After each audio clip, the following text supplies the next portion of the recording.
Okay, I think we are now live. Welcome to the ADHD Roundtable. This is an open roundtable discussion about ADHD to bring normalcy to neurodiversity while engaging in deep conversations and having fun. So those of you who are tuning in, welcome. Thank you for being here.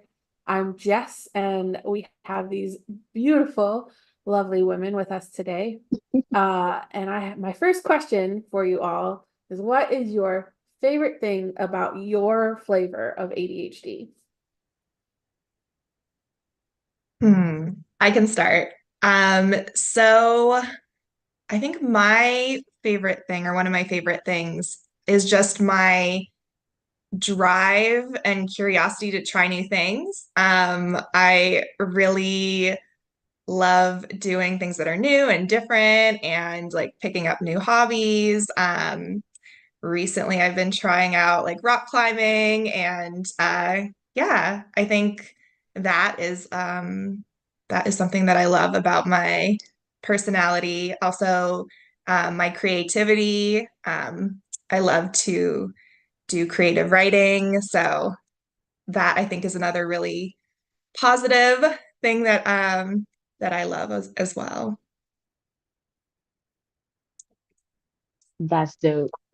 Um, my favorite thing right now is the fact that I can do like 50 million things at one time. So what I do currently is I voice journal and like clean up or work out or whatever. It just helps my brain function properly and it doesn't make me feel like I am unproductive. So I really am able to get into the things like I said, I voice journal so I can cook and so that I can get my morning routine out of the way. And that's just like two, three things done at one time. And then I have like the rest of the day to forget that I have to do 1,000 things. So that's the most fun thing about my ADHD at this point. I love that. Uh, if you all have been following me, you know that I don't have ADHD. I'm an ADHD coach without ADHD. However, I have my favorite things about my ADHDers, and I am continually impressed with how fast your brains process information. It is ridiculously incredible to me. Bernicia was telling me about an experience she had recently that she'll probably talk about later. And the how quickly she was able to do all of it was insane. And then I also have a part-time job, and at my job, one of the coworkers I work with has ADHD, and she was helping teaching me something. But we were going through reading something on the computer, and she like looked at it for 2 seconds and basically had all of the information, and she's like telling me what to do, and I was like, I have not gotten that far. I don't hold on. I haven't found where you're even looking yet. How did you do that? Yeah, the way that your guys' brains process information so quickly is so incredible and powerful, and it's amazing. Um, okay, so we know that there are amazing and wonderful things about having ADHD, and there's also challenges about having ADHD because of the society that we live in. So, I would love to hear about like a challenge that you've been dealing with recently, um, what the challenge is, and how you go about supporting yourself through that challenge. I can go. One thing that I always struggle with, I have, so the way that my brain works, I can have a million and one ideas all at one time. And I will want to start something all at one time. Like it's never fails. Like all my life, I've always wanted to do so many different things in so many different areas. And we're living in a society where you just like, you pick one thing, you stick to that one thing and go. The problem with me is I get bored. If I have to do one thing at the same time over and over and over again, I get super, super bored. And that's one thing that a lot of people don't understand about me is like how are you starting this stuff and have a full concept? But once I get to like the end, I'm just like, okay, I'm bored. I don't know what's next. Like this is not it's not fun anymore because I've done the work. I've done the challenging things. And so now that I get to reap the fruits of my labor, it's just like I want to do something else. Give me something else to do. So that's something that's always been a challenge for me. Like I've heard, oh, well, you don't stick to one thing. It's just like I stick to a thing. The thing is, what takes people like years to do, I can do it in a few months. And then I'll just be like, all right, what's next? This isn't fun anymore. So that's the one challenge that I do have with the way my brain works. And I also definitely relate to everything you were saying, Breneshia. So thanks for bringing that up. But yeah, the other thing that I was thinking about, is just like forgetting appointments and forgetting like what I have going on that week. Scheduling is really hard for me. And I think, just recently I've just had a lot that I'm like, okay, I can't hold this in my brain anymore. I have to like figure out some sort of system. And it's not perfect yet. I'm still, playing with different things, doing some trial and error. But I've kind of like been sitting down and putting everything into an app or like putting everything into my calendar, trying to use like alarms more, that kind of thing. So I'm still like playing around with like the system that works for me. I even might try experimenting with like something that's not technology because I love technology, but sometimes that can be overwhelming too. So I'm still in that process of like figuring out like, should I try something more like paper-based or will like an app work long term? So TBD, still testing that out. But Yeah, yeah. a lot of my clients struggle with that. The reality of time blindness is beautiful. I think it's a beautiful thing. I know that it is super challenging. Because like this concept of basically 2 minutes and 2 years are like the same thing in your brain. Because like time just doesn't exist in the ADHD brain. Which I think is really cool, but also I understand why it'd be so challenging because we live in this society that is so built on time. Everything is around time. Everything is around time. It's kind of insane, at least in the United States and different parts of the world. It's a little different, but Yeah. And I think I've struggled with time blindness, like since I could remember. But I think a big shift that's happened for me is I'm trying to give myself more grace and just being Yeah. like, okay, I may not be on time. I probably won't be on time. And that's okay. Like, that's really hard because I want to be like that perfectionist and always be on time and like not keep people waiting. I think sometimes though I make it into like a bigger deal in my head than it actually is. Because I read something the other day that said like people actually like don't mind when people are like a little bit late. They're like, oh, okay, like I have time to do something else. So it's like, yeah, I mean, I try my best to be on time to things, but then also just like knowing that it's gonna happen sometimes and that's okay, and trying to like be okay with that part of myself. Yeah. yeah, that is a key piece. And what I found in the ADHD journey is learning the acceptance piece is not an easy road to go on, but it's an important part of the journey because when you don't accept these pieces of yourself, it's like you're trying to ostracize a part of you, which means you're not liking an aspect of who you are. And when you do that, you're like, I don't even know the word, but it's like dismembering parts of yourself.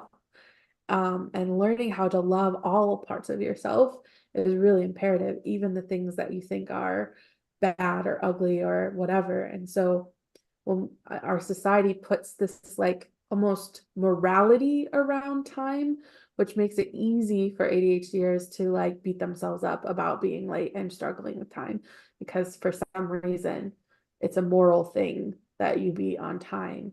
Um, and you're like being this awful human if you're not. And that's not actually what's happening.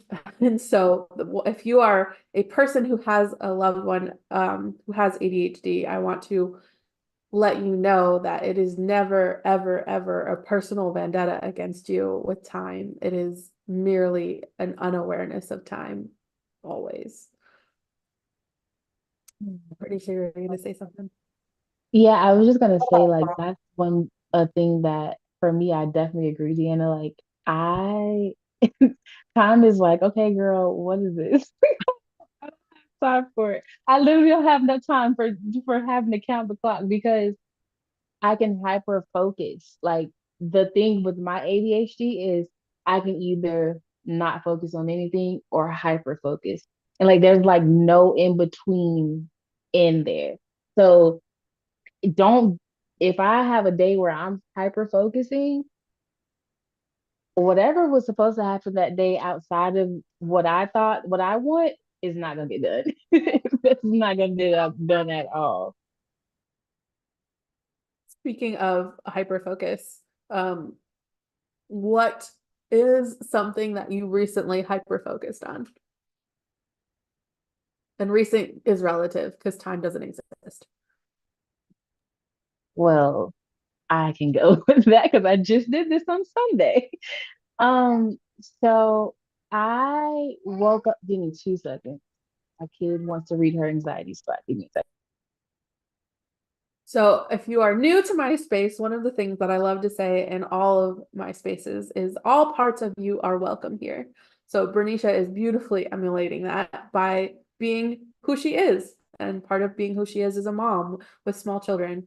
And you get interrupted when you have small children. And so all parts of you are welcome in this space.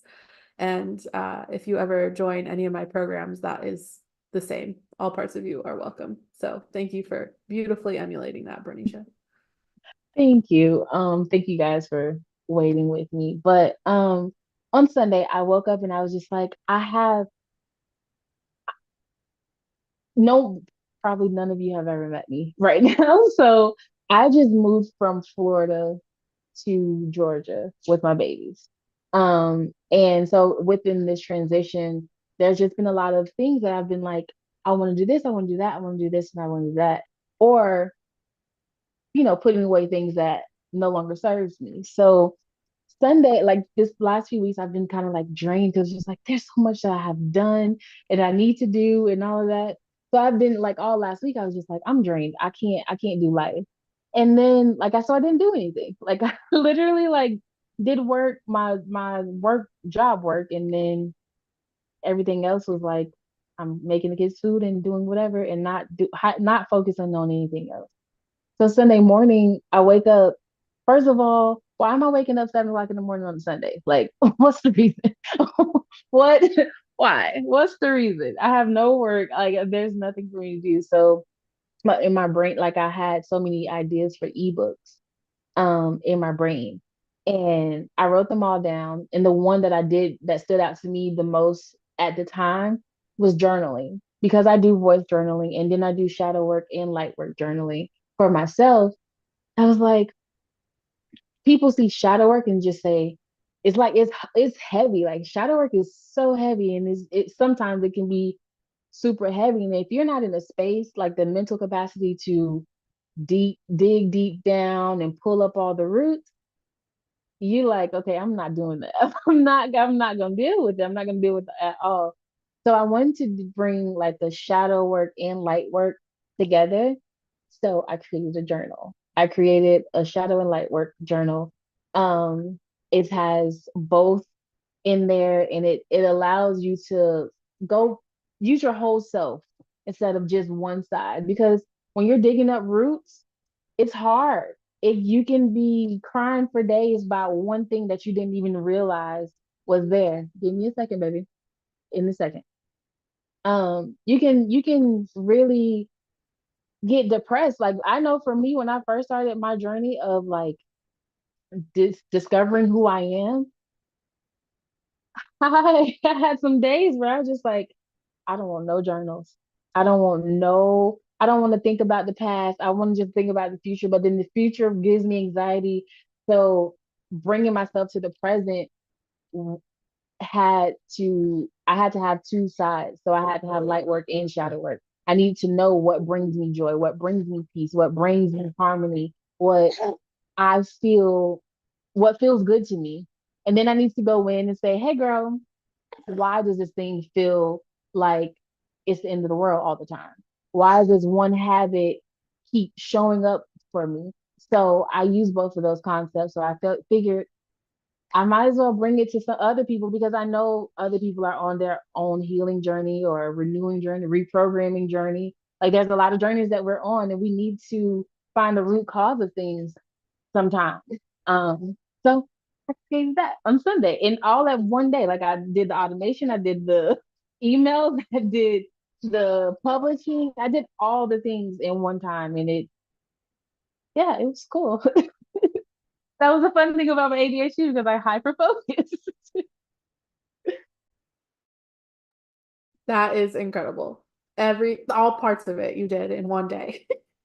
At the end of this, I'll make sure I get the link of Breneshia's journal. So if that's something that you guys who are watching are interested in, I'll put it below. For those of you who are watching the replay of this recording on YouTube and not live. But if you are live, you can also go to I Am Breneshia on any of her socials and probably find it before then. All right, Deanna, what was a recent hyperfocus that you had? Yeah, so I usually tend to hyper focus on like things that I'm learning, and then I just like deep dive and like kind of like get all the information. So recently it was like attachment theory and attachment styles. And I know recently we were saying like we all like talking about relationships, and yeah, I've just been so fascinated about learning more about attachment styles and how our like current relationships can be such a reflection of, you know, our formative years in our childhood, and like it's like learning like more about ourselves, more about myself, and like why I react to things the way I do in relationships. And so yeah, that has been really interesting. And I like took a course about it. It was like a month-long thing. It was like really cool and really fascinating. So that's something I've been learning a lot about. That's awesome. That's really cool. Part of the because I know ADHDers hyper focus on things and learn, I have a wealth of ADHDers to choose from. And I am a person who does not like to scour the internet when I'm researching. Like the way that I love to research is picking people's brains. So I just find an ADHD and I'm like, do you happen to know about this thing? And they'll be like, oh yeah, I hyper focused on that for like 6 months, 3 years ago. Let me tell you all about it. Thank you. I don't want Google to teach me. I want ADHDers to teach me. First of all, that is smart, and I'm going to use that because I never, I, I got you. I'm doing it. Yep. The other really random thing that I know a lot about are birds. I've just always been like, I love being in nature, and I've just always enjoyed like watching birds. So I can identify quite a few birds. And I just thought about it recently because I don't know, Jess, if you ever put cat TV on for your cats and they can like watch the birds. So my cat loves that. But I'm just like, oh, I know that bird and I know that bird. And I was just like, I wonder if like other people know this information about how to identify birds. Probably not. But yeah. You can come teach my toddlers. We can do a virtual teaching toddlers because they are so into every little thing that I'm just like, I don't know. And then I'm like, I can't go down rabbit holes. Like I can't, I have no more room for a rabbit hole. They can go on their own rabbit holes. But they're still young, so dang. Okay, awesome. Um, question. Normally I like flowing with them, and today, okay, I don't know about you all, but today has not been easy. Today has not been an easy one. So, okay, let's talk about that. See, just let my self-talk and I get to the good questions. When you're having a not easy day, what are things when you remember about the tools that you have? Because sometimes on the not easy days, we forget about all of the tools that we have. But when you remember, what are some of the things that you do to support yourself when you're having a really difficult day? Well, my big one is breath work. That's something that I found a few years ago and really like transformed my life so much. And I wish I could say that I remember to do it every day. It would really benefit me if I did do it every day, but um, definitely like has been so helpful in like helping with like my mood and my anxiety. And I actually I teach breathwork as well. I loved it so much that I became a breathwork facilitator. So yeah, if you want to check that out, or if you're interested in working with me, you can go over to Instagram. It's my handle is Breathe with Deanna, and yeah, I just like love to talk about all things breath work because it's like such a fast way to get out of, this like fight or flight state and like bring your body back into rest where you can then actually like have the executive functioning to then like figure out what to do next, in those moments um, where you're having really struggling or having a hard time. And I love it for a few different things. Like I use breath work like daily, just like a few minutes here and there integrating into my day. I also love if you have more time, you can do like longer sessions that can be really like healing and transformational to work on like different specific things. But yeah, it's just like a really great tool to have in your back pocket. And I find like the more that you use it, the more you do it, the easier it gets. And then I'm like noticing when my, breathing is quicker, I can like remember to like slow my breathing down. The more that you practice, it's kind of like working out a muscle or like going to the gym. You like, kind of like learn, it gets easier after you've been practicing it. So yeah, that's like my main go-to thing. I love breath work. I love um, meditation. I love journaling, all of that stuff. I don't remember who said this quote but it's fear is excitement without the breath.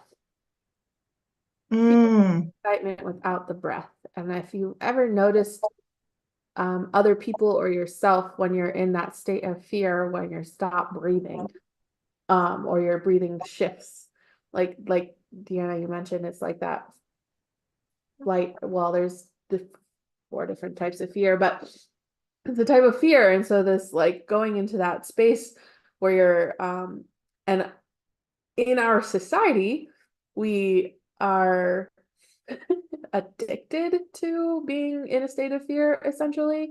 And we have our society teaches us to be in this state of fear all the time so that we will buy things to help fix our fear. But then as a person with ADHD who is in this constant state of not knowing what time it is and always being late, da da da da da da da, you're just like constantly in this state of fear, which when you're in that space changes your breathing, which dysregulates your system. And ADHDers already struggle with emotional regulation. So adding that fear on top of it. So anyway, all of that to say, like breath work can support you with all of that. But I loved how you explained it, Deanna, because like sometimes when I think about people saying breath work, I'm like, oh my gosh, I have to sit down for 30 minutes and do this thing. Like, no, no, no, no. You could start with 30 seconds or 10 seconds. You don't have to sit down for 30 minutes to do a session of breath work. You could start small and make bigger and bigger if you want to. But again, you have to like find things that work for you and your being, which is why I was like, what are the things that work for you? So Breneshia, what works for you? You mentioned it already a little bit.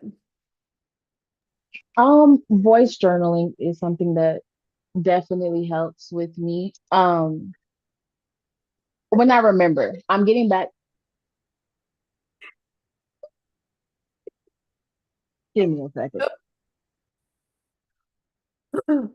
Um, journaling. So one of the questions I like to ask people is like, what is the thing that you stopped doing that connects you to yourself? Because normally when we're not doing well and having a bad time or we're getting really busy and overwhelmed, that's the first thing to go, is the thing that actually connects us to ourselves. So journaling is one of those ones for myself, but I like to write. And if I'm going to voice kind of thing, I usually just call up somebody and talk it out with them. But tell us more about voice journaling, Breneshia. So voice journaling. So when I was in therapy, like I want to say 3 years ago, I'm naturally a writer. Like I've always, I write all the time. I used to write all the time pre-life. I used to write all the time, and I used to write like little blogs on Tumblr, if anybody is familiar with that.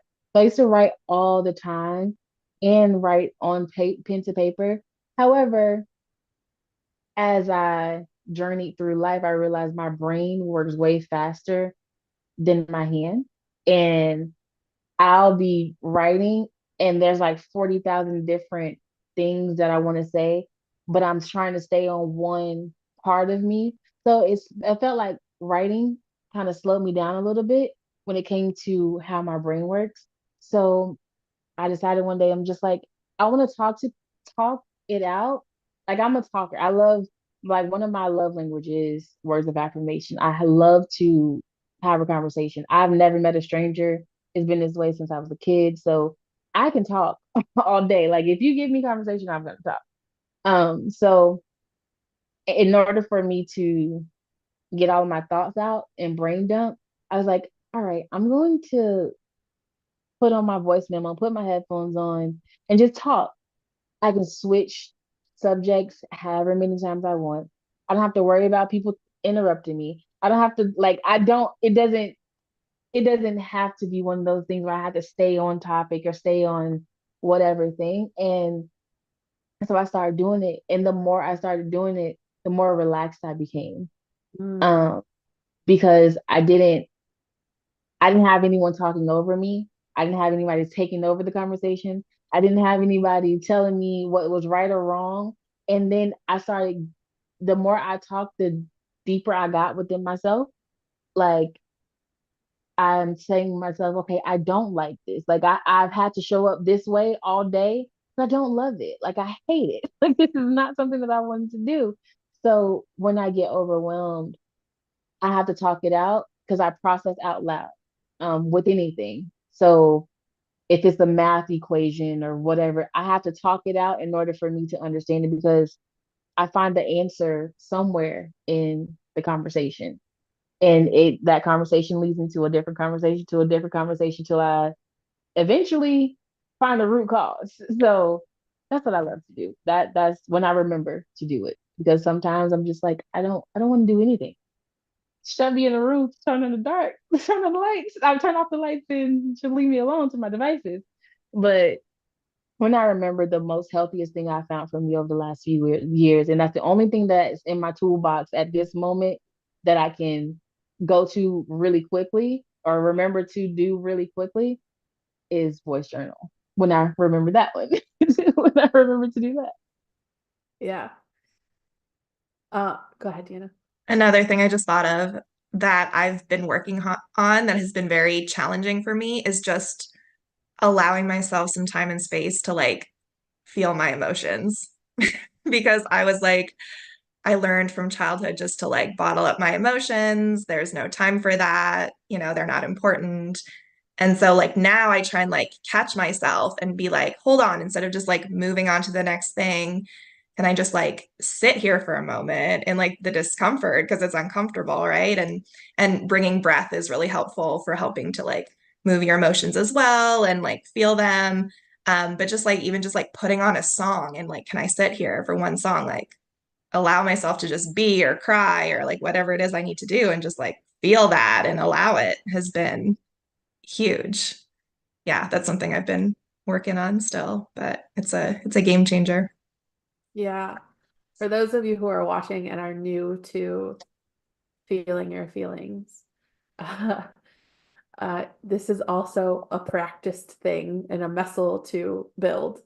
When you're out of practice, and oftentimes being out of practice of feeling your feelings was a defense mechanism, a survival mode that you ended up being in.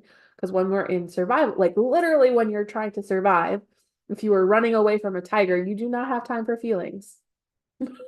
And because we live in this perpetual state of fear in our society, we often stay in that space. But the trouble is if you're in that space for a really, really, really long time, it actually has adverse effects. And they're starting to do studies about how this actually turns into disease and negative things for your health and your body.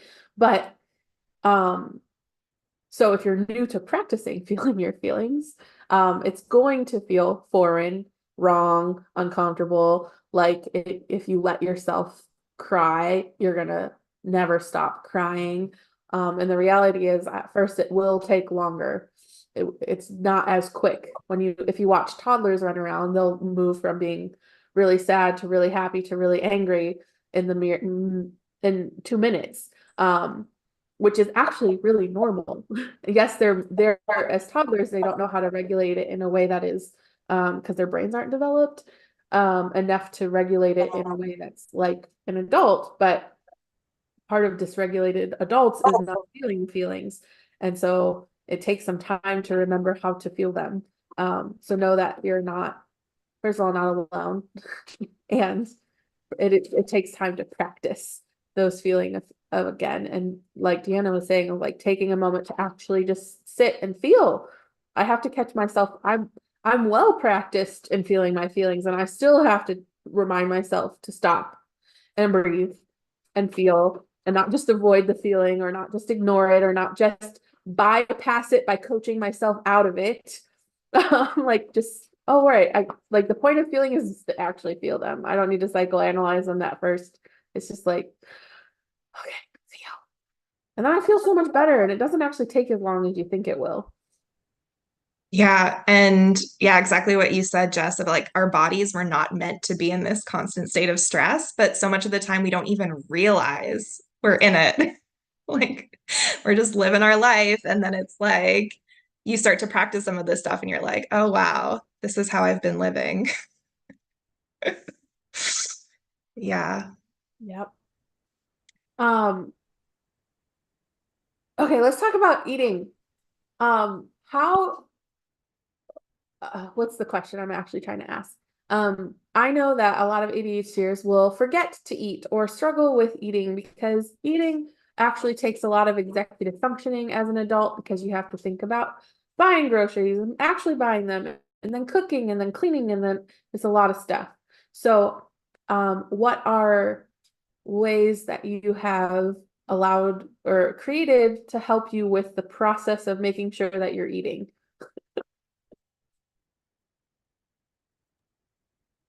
Yeah, Jess, you already know this answer to this question for me. I I don't remember to eat at all. Um, and what's weird is I work from home and I'm stay-at-home mom. I cook 3 times a day for my kids. So it's not like there's no food. It's that I forget to eat. Like after I've fixed their food, gotten their drinks, did all the things, I'm like, okay, it's time for me to go do something else. And I forget to eat all the time. And going to the grocery store stresses me out because I don't know what to buy. And I'm going off of, well, what did we have last week? Well, then I end up cooking the same thing over and over and over and over again. And then if I'm bored with said thing, as I said earlier, I get bored very easily. So therefore, I'm not gonna eat it. And then I'm just like, okay, I'll just make a smoothie. Well, then I forget that there's smoothie stuff to make. And then that means I have to take out the blender, get all the ingredients, put it all together. Then I have to eat it or drink it. Then I gotta clean up. Like so that process feels so a lot for me. So I forget to eat often. Very, very often. But I did say that I wanted to start putting alarms. Like there's a time that I had like alarms for literally everything. And I think that worked when I wasn't working at a job. I was just a stay-at-home mom. But now I have to figure out how to implement it again because it was the only way that I knew to eat, honestly. Knew to eat and then knew to have something to drink after I eat. Because that's another thing for me too.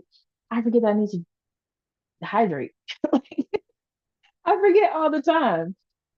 I have like a billion of those things because Sparkles. And yeah, me and Sparkles get along real good. And I still forget that or I forget to fill it up, or I forget that I filled it up and it's sitting somewhere. Like it, y'all get the gist. Y'all get the gist of it. Yep. Yeah, this is something I struggle with a lot too. So like I feel like there's a couple different pieces to it. Like when I get dysregulated or I'm like really hyper focused on something or like a lot going on, I will like sometimes forget to eat. And then even when I'm not in those spaces, I feel like just leaving myself enough time to like go get groceries, cook something, can be really challenging. And I feel like those things like take a long time for me. Like I might be like, oh, I can run really quick to the grocery store, but then it like takes like way longer. Or like I can cook this thing in 30 minutes and then it's like actually like an hour and a half. So yeah, I'm still like, oh, sorry. My cat wants to be Yep. All parts of you are welcome here, including. here. um, yeah, so I don't know. I sometimes I can get into some weeks are like easier than others. Also, the other piece is just having like a lot of times my kitchen isn't clean and there's like dishes and like I'm like, oh, I need that pot, but it's dirty. So it just like takes like extra like effort and like energy to try and like do all the things. So yeah, that's definitely still something that I'm trying to figure out a good solution for. And then I know for me too, it's like I will start cooking one thing like this. I cooked four things today. Like not today for dinner. Wow. The one thing started at 4 o'clock. The next thing started at 5 o'clock. The next thing started at 6:30, 6:45. And like I forget I do one thing at a time and it's not even on purpose. I just forget that I'm doing stuff. And a lot of times, not a lot of times, that sounds crazy. But sometimes stuff get burnt because I forget that I'm cooking. Like I get focused on something else that I forget that I'm cooking. So that's my life. Or yeah, like or I'm like doing this part of the recipe, but then I completely forget that I was supposed to start the other part. Yeah, Yep. very Okay, so relatable. I have some solutions that may or may not be a good fit for you. Uh, one of my ADHD friends cooks things under temperature because she knows she will forget and it will get burnt. So she would rather let it take longer so that she can do all these other things in between than burn the food. So she puts the oven at a lower temperature or even the burner on a lower temperature than would ordinarily um, be the thing that you're supposed to do. Um, Something also that I've been seeing around social media is basically learning to pick your battles. So, as a very conscious person who wants to do my part in the world, I don't want to create more trash and more this and blah blah blah blah blah. And so I'm like, oh, I'm going to avoid these easy things at the grocery store because I want to be a good consumer in the world. But we can't do everything for everybody all the time. And so sometimes it's easier to just buy the applesauce packs and put those in your fridge and eat them. Whatever the things that you can just grab and go so that you can make sure that you are feeding yourself, you have to pick your battles. And so, and this will go in seasons with your life. That's the other thing. So because you mentioned this board, you'll get bored of the applesauce packs and then all of a sudden want to cook again. And then it'll just go in cycles. And there's nothing wrong with that. You don't have to be this like, I feel like the concept of I always say consistency is overrated, which is kind of controversial, but that's part of it is like the way that we view consistency is like, oh, I have to do this thing the same way and I have to make 3 meals a day for myself. No, no, no, no, no. It goes in seasons and cycles. And so maybe right now you really want to cook for yourself and you're loving that and that's part of your hyper focus. Great. And maybe you're not. Maybe you're in a space where like this other thing is a priority and you just need to make sure that you're getting nutrients in your body. So do the thing that's easy. And I find even though I don't have ADHD, some of this stuff I struggle with myself. I hate going to the fucking grocery store. And I live by myself, so I have to do all of these things for myself. There's no other person here to do it. And Breneshia is one and has 2 kids, so she's not only in charge of herself, but she's in charge of 2 kids. And so there's other people on here who are probably moms too, who are watching or dads. And one of the easy things that I do is I basically always have chicken taquitos in my freezer. Um, and I just put them in the air fryer, and that is it. It's very easy. Stick them from the freezer into the air fryer for 8 minutes, and then I have some food to eat. And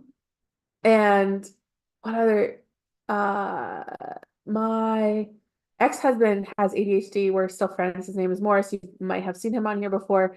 One of the things he does is he always has a bag of almonds and like a bag of spinach. He likes to eat raw spinach and almonds, and so those are just always around to make sure.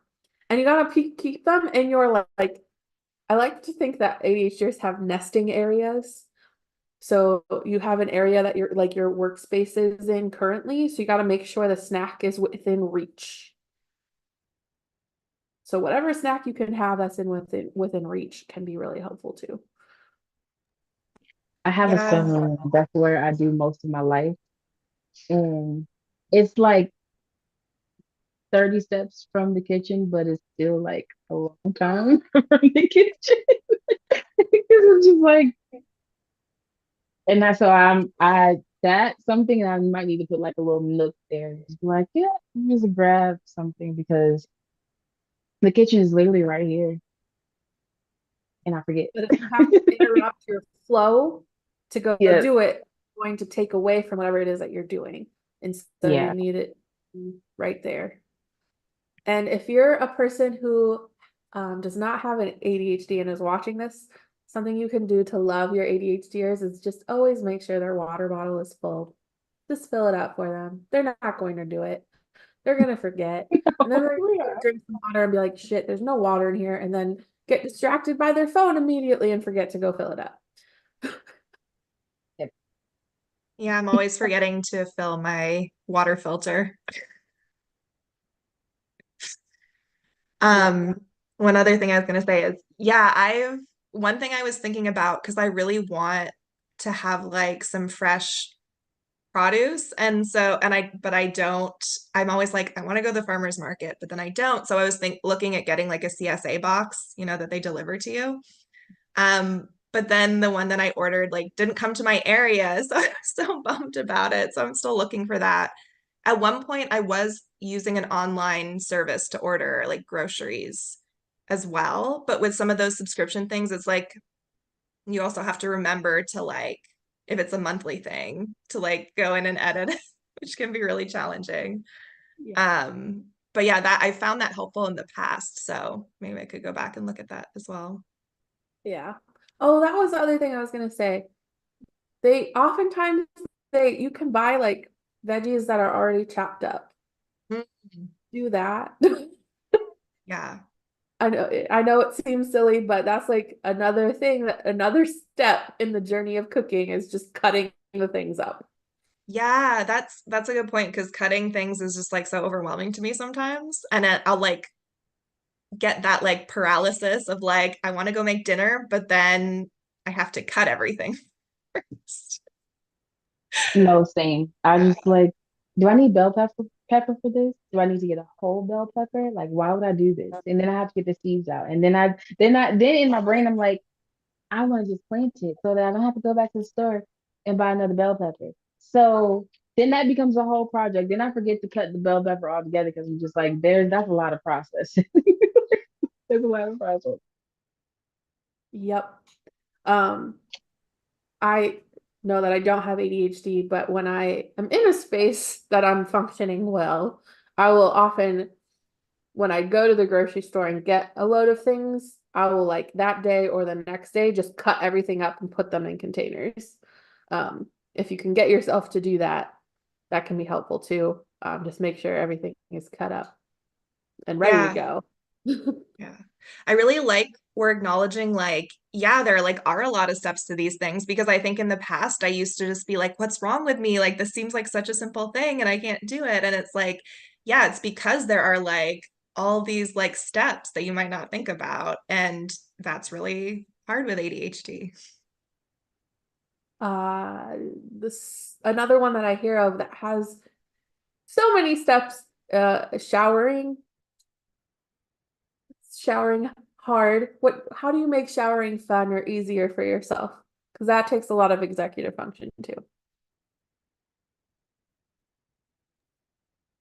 Um, so fun fact, I used to work at Lush. And Lush is like my favorite place, one of my favorite places in the world. Um, so anytime that I get to go there, I spend a not so healthy amount of money there That's because the place you get like bath bombs and stuff? bath bombs and it's the art of bathing. Okay. The art of bathing. Um, but that's how I make it fun for myself. I make sure like I either get a bath bomb or I find this really good smelling shower gel or whatever, and I get excited to smell like that all night. And then I change it up for the daytime. So I have like a different shower gel or soap or whatever for the morning time. It's just that's one of those things where I have found is my peace. The bathroom is like my peace. And it's been that way since I was a kid.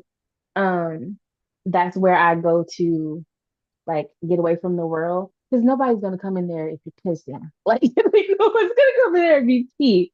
So like that's the only place that I got solitude. So showering, like I would be like, all right, I'm turning on the shower. And I'm like sitting on the toilet, not even using the restroom, just sitting there. Because that's a place that I get some quiet. So I find that going and buy me really smell good soaps and a candle and some type of just something to feel good in that space, like aromatherapy, helps me want to always be in the bathroom. Always be in the shower. So Uh, yeah, that's a space Dopamine that I love. hits that sacred space. I love it. Mhm. For me, it was just about finding the time of day that worked the best for me because I feel like I used to try and shower in the morning and that was like never successful because I had too many things to do in the morning and I was trying to get out the door for work and it just like wouldn't happen. Or it would make me like really late for work.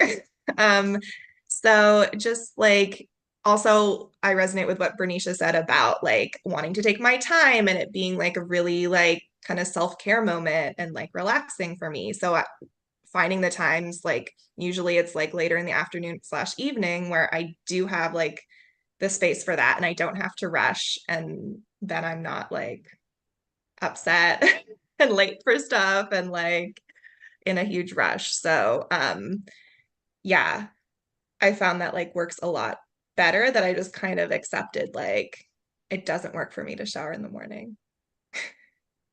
Excellent. These are great. I realize that we're like almost done and I haven't even done introductions yet. So you guys have told me a little bit about yourselves already, but tell me your name, where you are, and something that you want everyone to know.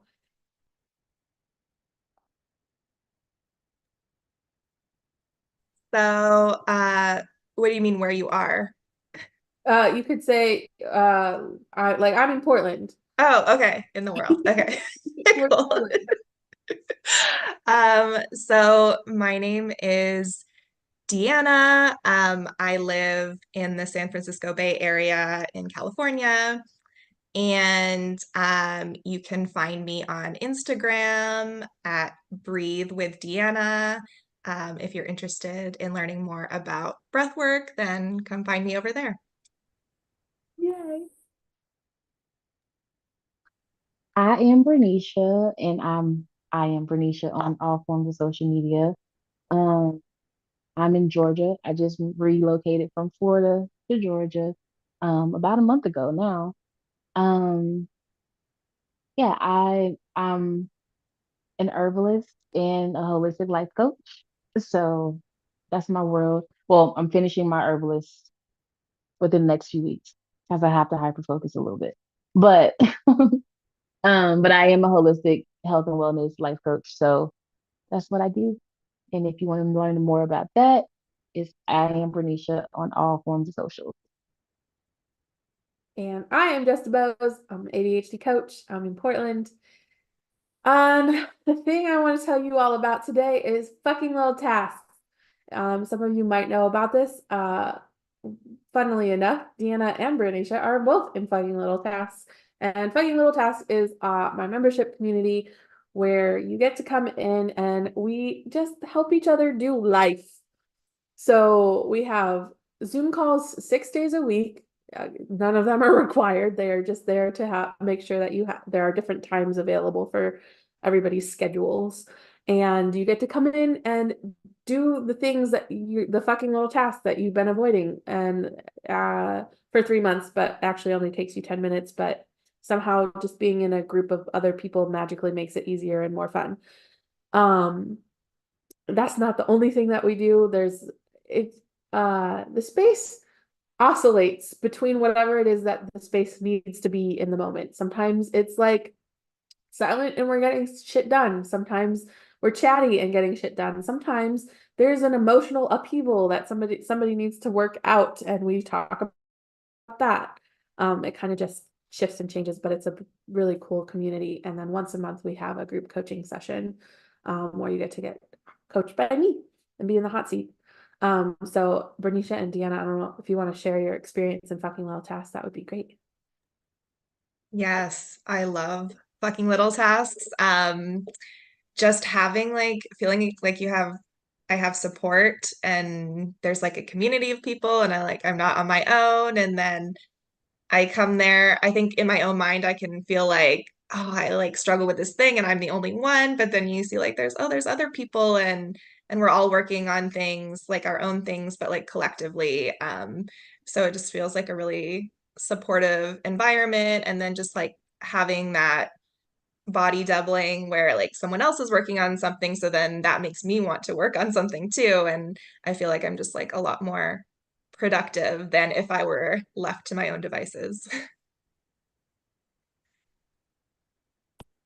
Yeah, like I definitely agree with you, Deanna. It's like it's the most safe space that I have right now. And it really allows me to get stuff done. Sometimes like I'm talking to Jess or talking to whoever, just like talking and just getting stuff done. And I'm gonna tell y'all, body doubling, whether you ADHD or not, it's that girl. It's that girl. It lets you get so much stuff done. It lets you get so much stuff done because you're not necessarily having to be like it's like FaceTime call and with your family and everybody's doing their own thing, but y'all getting stuff done. It is the best thing for my brain because if I'm talking to people or I have a it's like when you go to somebody else's house, you're able to clean up better than you're able to clean up in your own house. In that moment, because we're on like FaceTime or Zoom, I can get stuff done while someone is keeping me company for lack of better terms. And it's a safe space. Like Jess said, we sometimes we have emotional moments where we're just like, life is lifing and I don't want to do this anymore. And I need to sit down. And also, if the task is rest and go to sleep, the task is rest and go to sleep. Like that's the beauty of all the tasks. Like it doesn't have to be one set thing. It doesn't have to be overly productive because unproductivity is productive because you're getting your body to regulate and getting your body to get your life together. So yeah, fucking little Tash is, like I said, it's that girl. Like she's that girl. I love her. I love her real bad. Thank you so much. I'll make sure I put the link below. Funny Little Task is a $50 a month membership, but I will put the link for you guys to try it for 7 days for free. Then you can check it out and see if it's a good fit for you, because it's magic for some people and it's not for everybody. So instead of making you pay for it ahead of time and you don't know what it is, I'm gonna like, here, give you free 7 days, come check us out. Okay. Deanna and Breneshia, thank you so much for being here today. This has been so incredible and empowering. I think for other people who will watch this, they like Deanna, you mentioned earlier, it's like, oh, I'm not crazy, I'm not broken. There's just this is an aspect of myself that I get to acknowledge and learn to love, but I also get to learn how to work with it in a way that works for me. And just because there are 17,000 steps to cooking doesn't mean I'm wrong or bad for not having figured it out yet as a thriving or surviving adult. So you are not alone. You're not broken. Thank you for watching. Anyone who's been watching, appreciate you being here. And if you want to connect with any of us, I will put the links below. Thank you.